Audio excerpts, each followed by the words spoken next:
একবার এক সিংহের শরীর থেকে দুর্গন্ধ বের হচ্ছিল।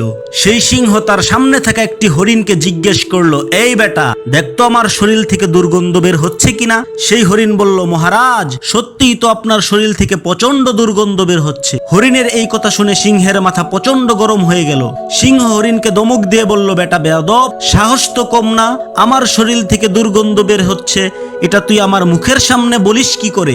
এক থাবা দিয়ে হরিণের গার মটকে হরিণকে খেয়ে ফেললো। এরপর সেই সিংহ বান্দরকে জিজ্ঞেস করলো, ওই বান্দর, বলতো আমার শরীর থেকে দুর্গন্ধ বের হয় কিনা।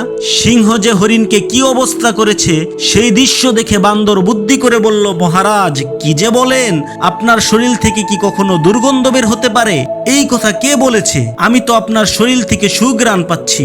সিংহ বলল, গাদ্দার, তুই আমার সাথে মিথ্যা কথা বলিস। এই বলে রাগান্বিত হয়ে সেই বান্দরটিকেও খেয়ে ফেললো।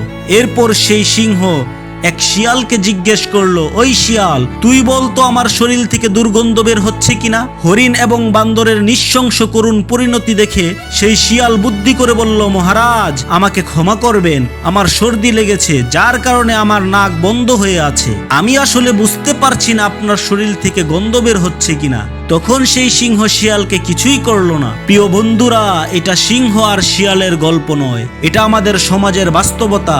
আপনার সামনে এমন কোনো বিশেষ মুহূর্ত আসবে, তখন আপনি সত্যি কথা বললেও বিপদে পড়বেন, মিথ্যা কথা বললেও বিপদে পড়বেন। এর চাইতে বরং চুপ থাকবেন, কারণ চুপ থাকলেই নাজাত পাবেন।